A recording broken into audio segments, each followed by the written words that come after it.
Welcome to the TalentGrow Show, where you can get actionable, results-oriented insight and advice on how to take your leadership, communication, and people skills to the next level and become the kind of leader people want to follow. And now, your host and leadership development strategist, Halelly Azulay. Welcome back to the TalentGrow Show. I can't believe this is episode 10 already.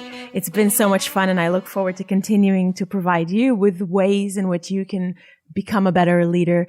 And in this episode, I interview my friend Alexia Vernon, who is a women's communication and leadership expert and the creator of several programs that help people find their voice, become better presenters, and be known as thought leaders.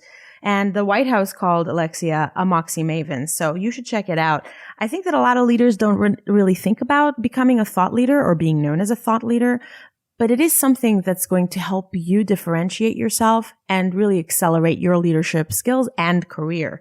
So take a listen and let me know what you thought afterwards in the comments. Thank you for tuning in to the TalentGrow Show. Here we go. Welcome back to the TalentGrow Show. I'm Halelly Azulay, your leadership development strategist, and I'm excited to introduce my friend and colleague, Alexia Vernon, to the show. Alexia is one of those people that is one to watch. She climbs and races and pushes boundaries, and I really admire the work that she's done.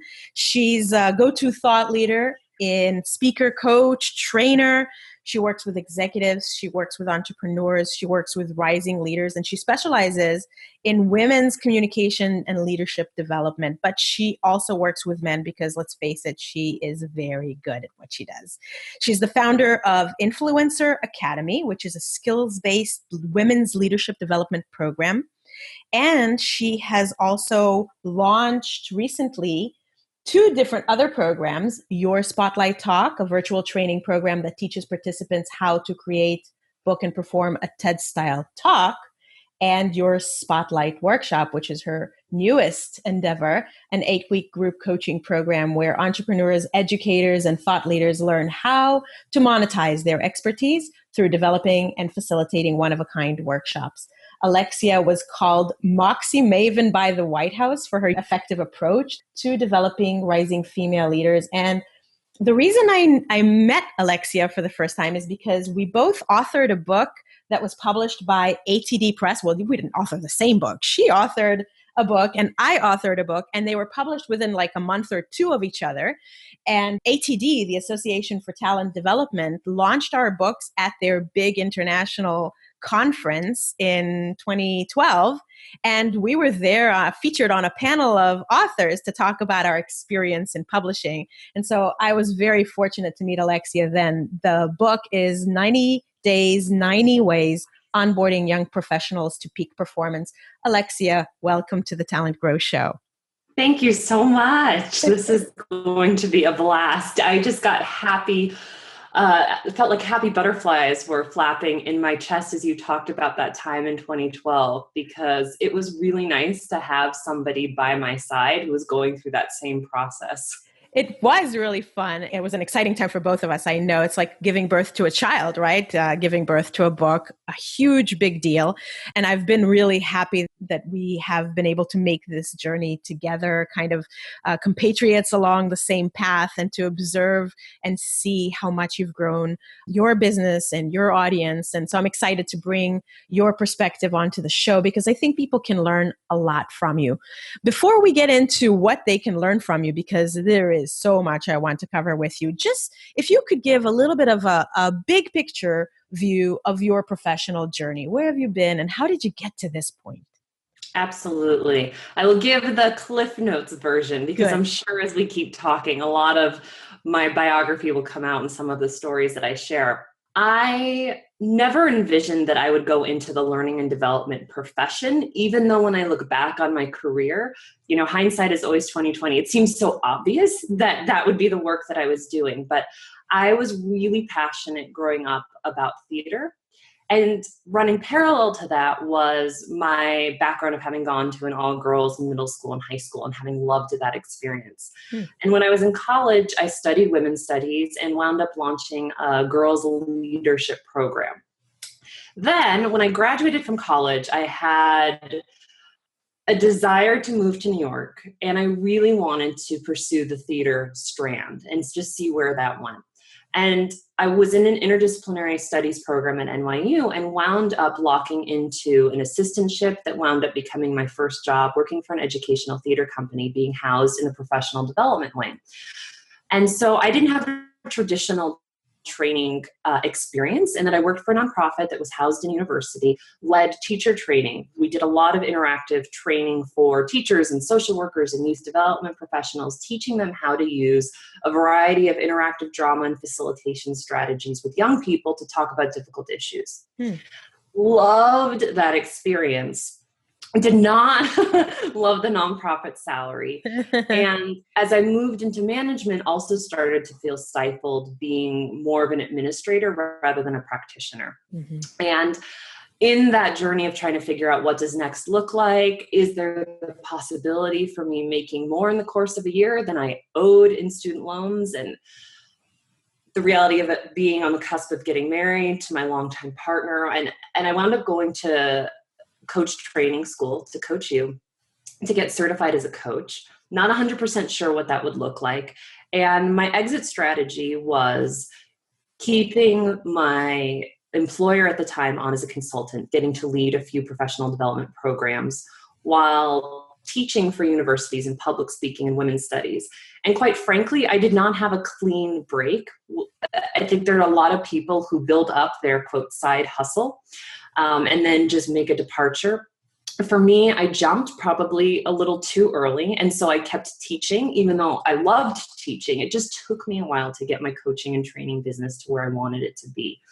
And ultimately decided, as you identified in my bio, that while I could coach and train on nonprofit issues, I could coach and train on education issues. The book that I put out through ATD Press was all about how to effectively recruit and retain millennials. What I really, really enjoyed most was working on issues of voice and communication and thought leadership. And that's what I've been doing with a particular focus on women now for the last 5 years.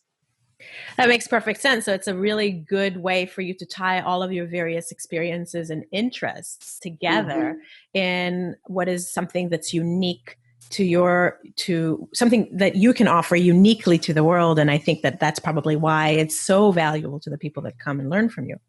Thank you. You know, like you, I've always been an enthusiastic learner, had a passion for education.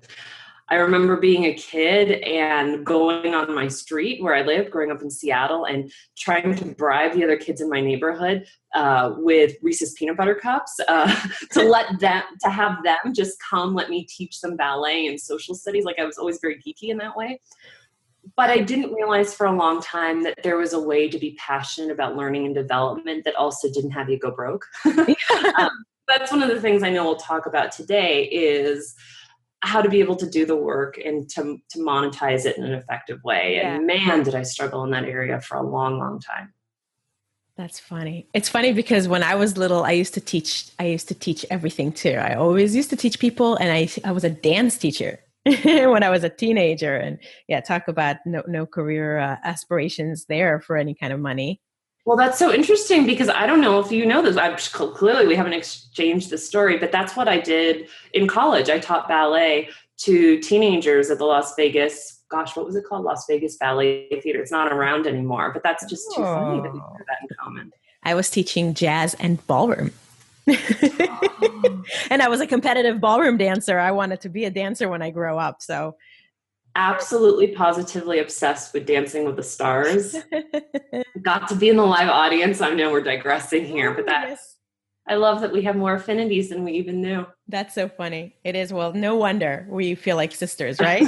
Right. Very cool. Well, I've observed a lot of the work that you're doing, and I can tell that you're really making a lot of positive effects on people. And I know that you have worked with people who are either aspiring leaders or currently leaders, and you're helping them really make big shifts. And I wonder, what are some of the most important changes that you've seen some of these leaders or aspiring leaders make that help them become more effective in their leadership? So maybe even if you can share a story about one or two of these kinds of shifts that you've seen, and what was it? One of the biggest themes I see, particularly with emerging female leaders. So I'm talking about women who might be in their late 20s to early 40s, which, certainly is a large span of somebody's career. But depending on how one was impacted by the recession, I find that sometimes a 28-year-old can be in a very similar career place than a 40-year-old. But with that said, in Influencer Academy, that's the kind of woman who typically is sponsored by her organization to participate or chooses to participate on her own. And in this last cohort, there's actually 2 women who worked for the same company who were sponsored, who each had very different trajectories, but each of them went through a big breakthrough around her sense of what it means to be a leader. And just to stop you for a second, I think I didn't say it earlier, but Influencer Academy, it's a 9-month program, right? It's a 9-month program, which is why my head went there immediately, because when you have that opportunity to work with people face to face over 9 months, you really see really beautiful breakthroughs. One of the women was on the fast track in her organization, and they said she's a phenomenal presenter. But, and there's always a but, we're concerned about her ability to potentially manage. And she's gotten to where she's gotten because she's a technical expert. I mean, she's the best of the best at what she does. Yeah. But we would like to see her move into a leadership position. She's going to have to coach. She's going to have to give feedback. And we're just concerned that she may not be a people developer yet. And so I remember when she came in at the beginning of the program and she said, I'm so excited about the content. I'm going to rock the presentation days. I'm a little concerned that I'm seeing that a lot of people are crying and I'm not a crier. and I think that crying, whether you're male or female, everybody has a different perspective on it. And so of course, my goal was not to make her cry. Rather, it was to help her develop the tools to recognize that when people around her cried, this did not mean that they weren't trying hard enough or that she had to push them more or that she had to walk on eggshells around them, but how to develop that emotional intelligence and emotional competence to be able to be with people and their emotions. Yeah. And so while that may not sound like something big and sexy, I mean, did she get a fancy title by the end of the program? Yes, she did. But what was more beautiful was hearing her and her colleague who was in that program with her describe her capacity to be just so much more emotionally mature and sensitive with her colleagues, where they felt safe coming to her. She could be vulnerable with them. And what's interesting is that her colleague who did the program with her had quite the opposite journey, where she was very comfortable with her emotions, had a very hard time presenting, would break out into sweats, would often bring in dialects and funny voices to try to engender respect from the audience. And so her path was learning to tell a story in front of an audience, because she is a trainer, and be comfortable and let people see her as her rather than to put on a persona. And I love listening to her tell stories now, because although before it sounded like she could be a stand-up comic, and that was certainly entertaining, you never felt like the story was in service of the audience. And that's ultimately what a great trainer knows how to do, is not tell a story and be a great performer for his or her sake, but how to tell a story so that it inspires the person who's listening to be able to take action and to transform. It's interesting. So it sounds like even though they had very different journeys, each of them needed to learn how to be other focused and service focused from their own vantage point to really make that big shift to becoming a leader. Yes. It's always that integration of how do you know yourself enough to recognize your strengths as well as your blind spots. And then without changing the fundamentals of you, how do you perhaps get comfortable with some of the areas of you that you try to hide so that you can be 100%, as you identify it, oriented towards the people you're speaking to or that you're trying to serve. Well, it sounds like it really reaped very good results for them. And if we had more time, I have a million questions I would like to ask you about how did you do that, right? Especially the one with the, building emotional intelligence and making her more comfortable. I mean, is there something small, like a nugget you can share? Yeah, there's an essential element of what I do as a coach with almost everybody that I'm happy to share. Okay. And that's giving people opportunities to be quiet and still in moments where they're uncomfortable as a coach, and not just talking over them and making it easy for them to move on. Mm-hmm. And what I mean by that is I can ask a question that's as simple as, what bugs you most about when that happens? Mm-hmm. And then the tendency is that person is going to look at you, or if you're coaching virtually and you can't see that person's face, no matter what, there's going to be that awkward silence. And as a coach, I definitely don't love allowing silence to go on for what feels like ever, but can sometimes be a minute.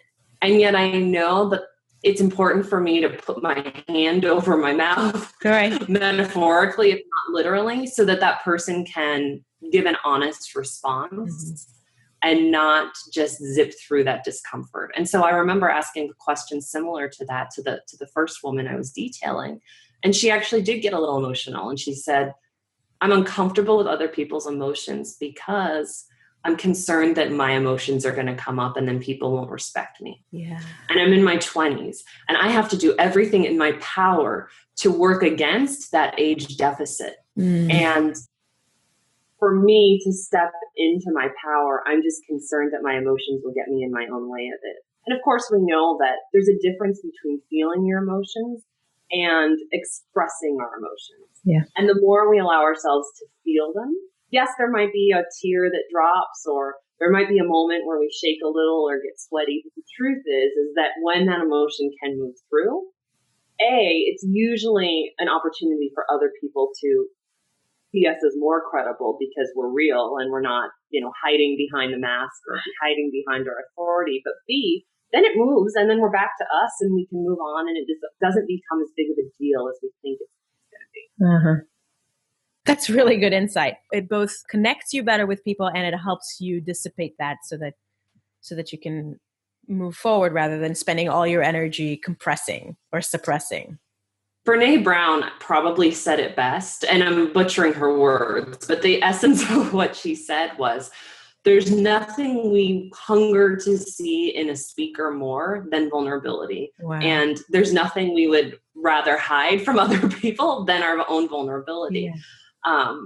And I think that the tides are changing. TED Talks have certainly helped that quite a bit, where it's not about putting all of our dirty laundry out on display. That to me is actually about the ego, but rather it's about being comfortable having those human moments where we're not in full control of everything that's coming out of us or of the situation, but we're just letting other people see us, and we're truly seeing other people for who they are. And that's where the really great stuff happens. And being real. That's a theme that's coming up so much, this idea of authenticity and vulnerability. So thank you for sharing that. I totally agree with you. And I'm seeing that too.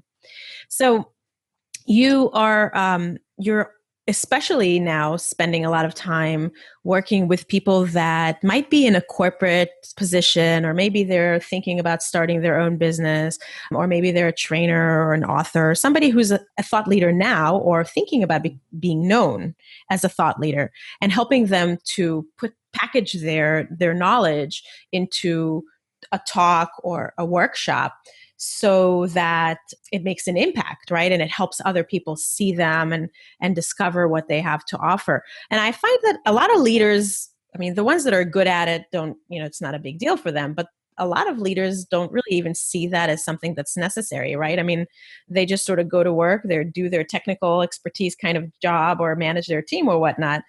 But this idea about speaking as a way for advancement is not always even on their radar. So why do you think that it is important for leaders to have this kind of skill set? And then what is it that you can share to help them do that? I mean, I know you have a whole program on it, and we'll share that in the show notes, but what kind of a model, or how do you teach that? There's a lot embedded in there, so keep me honest if I go off on a tangent. But what I want to start with first is, why does it matter? Yes. Because I get asked that a lot. And I believe that when you are clear on what your expertise is, what makes you special, what you're uniquely poised to be able to share with the world. Even if you have a full-time job, it's a win-win for you and your organization. A brief story. When I was in my late 20s and was leading a teacher training program, I was not thinking just yet about what my next step would be. Mm-hmm. I was really concerned with the work. How do I revolutionize this program that, without disparaging the leaders of it before me, hadn't really grown it to the capacity it could be grown? There was some lack of alignment with our organization's core mission and what this program actually looked like in terms of the structure. So I did a lot of stuff to renovate it, and that was juicy. I mean, I had never felt so on purpose in a workplace situation as I did at that point. And I started getting opportunities to travel and to speak about the work that I was doing there. And while that was really fun, particularly when one of those places was St. Thomas, and for the first time ever, I got to go on a work trip and hang out on the beach and get paid. I couldn't wrap my head around how that was possible, but I digress again. Amazing. But it was great for our organization because suddenly people, primarily in the country, but also on the islands, were learning about this program that was becoming best in class. It also started to plant the seed of, okay, I love speaking on behalf of my organization and our brand and the work that we're doing, but I may want to go off on my own at some point and do this work myself. And because while I was still internal and I was getting asked to speak at organizations, but also starting to put together submissions to speak at conferences, it made it a lot easier to go out on my own because I was building up my own thought leadership while still holding my 9-to-5 job. Now, in terms of folks who might be thinking, well, I definitely do want to go out on my own. Might this be a conflict of interest for my organization? And that does take a little bit of work to figure out if that is the case. Now, particularly for folks who might be learning development in tech, if you are speaking on behalf of something that's somewhat proprietary, and I actually have a client right now who's in that situation where she wants to develop her own brand, but right now she's getting a lot of invites to speak on what her company is about, then you do have to be a little bit more intentional about when am I speaking on behalf of my organization, and I'm not going to take that and do that on my own. What I can do on my own, though, is perhaps identify some particular topic that is related to my organization's work where I could have expertise. So I'll use the teacher training program I had as an example. It was about Shakespeare and how we were approaching Shakespeare with young people to address violence that was happening in New York City. Wow. I could then, and I did, look at the fundamentals of how I was teaching. So how does a coach approach enable you to be a better facilitator? That was something that was not proprietary to my organization, but it was something that I could certainly address on my own when I wanted to pay my own way to speak at a conference, or if an organization wanted to pay me and I was taking a leave of absence from work. So those are important considerations to make. Gosh, there's so much in here that I want folks to know. But I guess in terms of first steps, because it's so easy to say, I would love this person's career, but I have no idea how to close the gap from where I am right now to where that person is and to where I want to be. That look at the industry associations that either you're a part of or perhaps you're not a part of, but could be. Yeah. We are, as a country, in no shortage of professional associations. Both of us published our books through Association for Talent Development. We've spoken at their events. We've done webinars for them. It's been a tremendous way for us to be able to reach our tribe and build our own tribe in the process. Yes. Whether it's local association meetings that perhaps you offer to speak at to share your expertise, or pitching to speak at a national conference, or more and more professional associations now are doing webinars or having their own podcasts. Start to dip your toes in the communities you already have a natural affinity for. See where you're getting traction, and then that can often reveal where you want to go next. That is great advice, and definitely you and I both are living proof that works really well.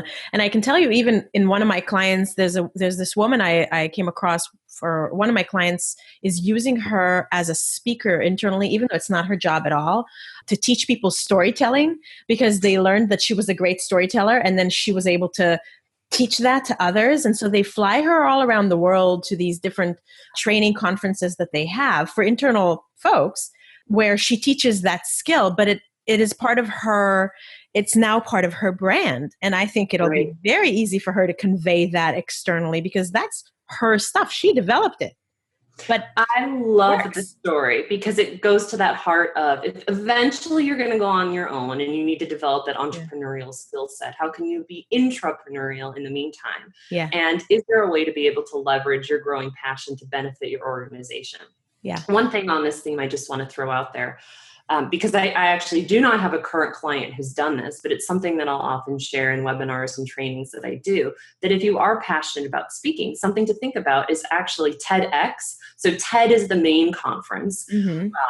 That's thousands of dollars to be able to attend. And it's somewhat closed in terms of who gets invited to speak. But communities across the world are able to apply for a TEDx license to do a local event.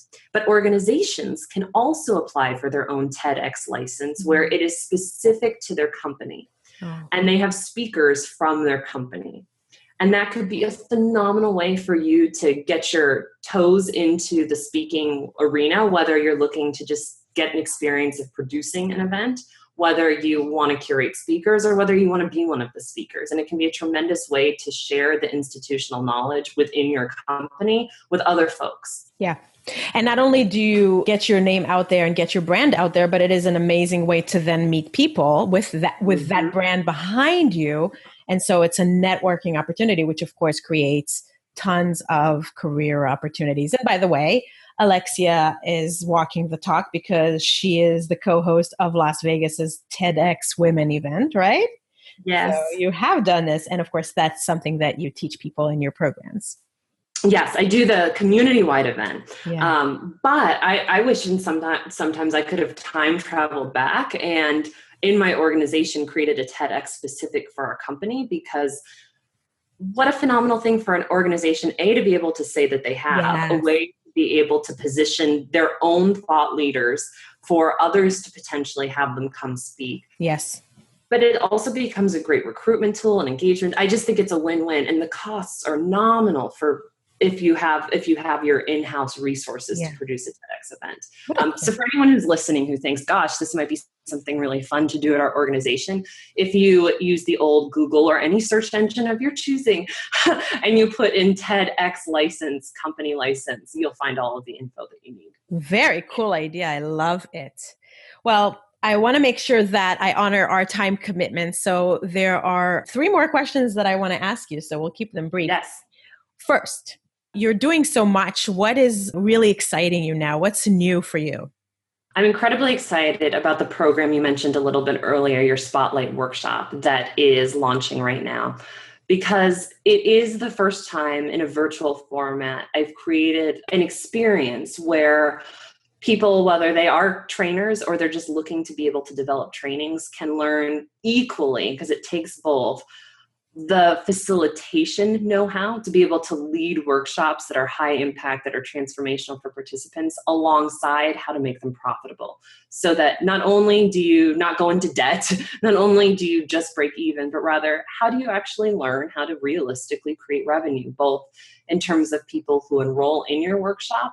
We cover how to potentially get sponsors if that's a revenue stream you're interested in, as well as how can workshops or trainings potentially be a feeder for you if you want folks as coaching and consulting clients. So that I'm very excited about, because it's an opportunity for me to bring together my passion, what my career has looked like, for an audience, for my growing audience that's equally comprised of corporate folks, entrepreneurs. I've got a lot of academics who want to figure out how did they take their careers from the ivory tower and bring it into the community. All of the resources that are needed to make that happen. Very cool. And if you look at the show notes for this podcast, you will see a link to really cool free videos that Alexia has out that will help you learn already tons of skills about this, but also get exposed to what's coming down the pike in her program. Yes. And if you do the video training, I would love to hear from you. What are you excited and taking action on? Because I can't tell you how many people who go through some of my free video training wind up finding their fellow participants or their collaborators just within the community of other people who are going through that process. Yeah, totally. And I think that's one of the best things about being in a program like that is that you have like-minded other people around you to help provide with peer accountability, peer support, and potential collaboration, right? So I always like to ask my guests for one specific action that listeners can take today, this week, to upgrade their leadership and communication skills. What's one thing that you suggest our listeners do to ratchet up their leadership and communication skills? I feel like you've just asked me to pick my favorite dessert, which is so hard because there's so many of them. No but I fair. respect the question. One tip to take action on. And it's a simple one, but I find that so often we start talking without knowing where we're headed. And one of the greatest shifts I've made in my communication, whether it's in a negotiation, whether it's a pitch, or whether it's a speech, a keynote, or a training, is to begin with the end in mind. To ask, not where do I want to be by the end, but where do I want my audience to be by the end of this? And again, that could be where do I want my audience of when I'm giving a keynote to be, but that could also be if I'm talking to my husband, where do I want him to be by the end of this conversation? And from that destination to then work backwards. What are the 2, 3, 4, upwards of 5 key things I need to communicate in order to make that happen?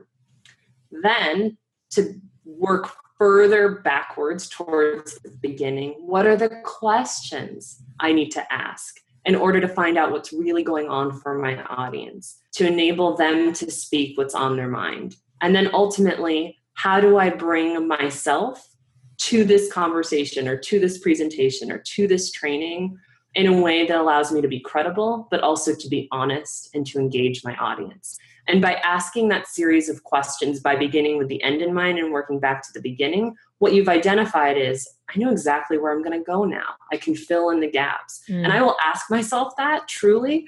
If I'm about to just go into a high stakes conversation, I have 30 seconds to prep for. And of course, I will also use it if I am writing a proposal for an article, for a book, or if I'm about to give a presentation. And that has really changed everything. It helps me weed out the stuff I don't need and to stay focused on my audience.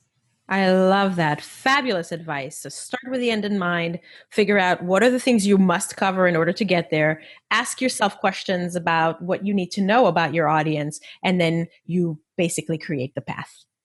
Yep. I love it. So Alexia, it's been a great pleasure speaking with you and sharing you with my listeners. And I'm really glad that people get a chance now to learn from you. And I hope that they will go check out your free videos. How can people stay in touch with you and learn more about you and all of whatever you just are about to say? I'm going to put that in the show notes. Thank you. If what I'm saying is resonating in any way and you want to continue the conversation, the easiest way to find me is on my primary website, alexiavernon.com. I have a newsletter that goes out every couple of weeks with actionable communication and leadership tips, which you can sign up for over there.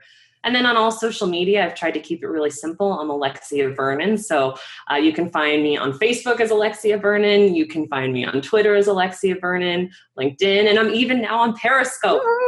We were just talking about that before we hit record. So for anybody who's on that platform and wants quick little 5-minute videos with actionable speaking strategies, you can follow me there as well. That is great. So thank you so much. Listeners, I hope you take Alexia up on her offer and that you take the action necessary to begin with the end in mind for all of your upcoming communications. Alexia, thank you and good luck with the program. And I'll talk to you soon. Sounds good. Take care. Thank you for tuning in to this episode. I hope you enjoyed it. And please don't forget, take action. That's the only way that you can actually improve your skills. You have to take action.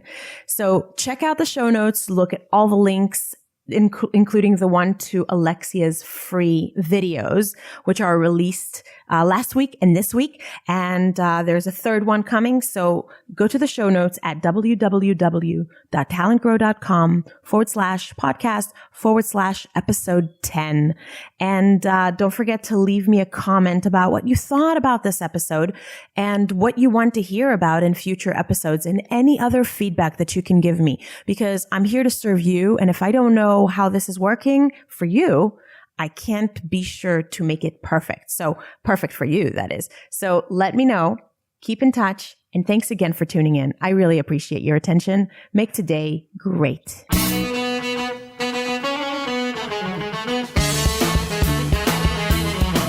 Thanks for listening to the Talent Grow Show, where we help you develop your talent to become the kind of leader that people want to follow. For more information, visit talentgrow.com.